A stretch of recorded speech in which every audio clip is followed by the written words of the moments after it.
Lies, the hearing that takes place tomorrow, because you guys told a very different story. You told me that there was no YouTube video connection, that this was not a spontaneous demonstration. In other words, everything we were told was a lie. You also said, Chris in particular, that you were given a stand-down order. Let me play for you at a presser earlier today, Democratic members of Congress that dispute what you on the ground got as an order. I wanted you to respond to this. Myths continue to be brought up, and one of the big ones is the whole issue of a stand-down order, which was never given. Some of these questions that have been repeatedly asked and answered were asked again in the wake of a campaign to promote a new book. Both the House and Senate Intelligence Committees interviewed these three contractors, their supervisor, and others on the ground, and concluded that there was no improper stand-down order. To second-guess these decisions made in the fog of battle is both unfair to the brave personnel involved and highly irresponsible.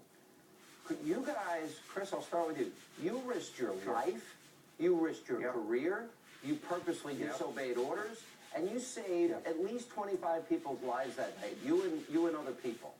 And they pretty much said you're a liar. I want you to respond to that. Well, sure, it makes me a bit angry, but I do know what happened that night. I do know what I told the committee when I was interviewed or when I went in front of the HPSC. I said the same thing I told them I told them the same thing I said on your show. Yes, I was told to wait. Yes, a stand-down order took place.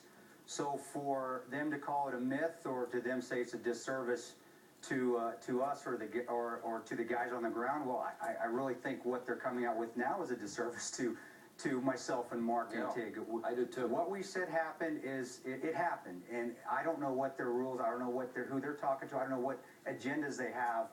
Our agenda is not to sell a book. That's not the reason we did the book. It was to honor Ty and Roan Ty and Glenn and the gentleman on the ground, and to tell the truth of what happened. What's your reaction, Mark? Very similar. I mean, it's upsetting that they use the terminology, the myth. They talk about the last individual that spoke, talked about the bravery of the people on the ground, but then he's discrediting us who were the eyewitnesses, who were there. There's been, call it a stand down, call it a wait. You were told it was an not order to that go. held us back for it held us back for 20, 25 minutes. And people died as a result of that, and they weren't even there, and they're calling heroes a liar. That is pretty outrageous. All right, we're going to have more on this tomorrow with both you guys, and we'll also have you guys responding to the hearing tomorrow. After all, you were there, and they weren't. Thank you, sirs. Appreciate it. Thank you.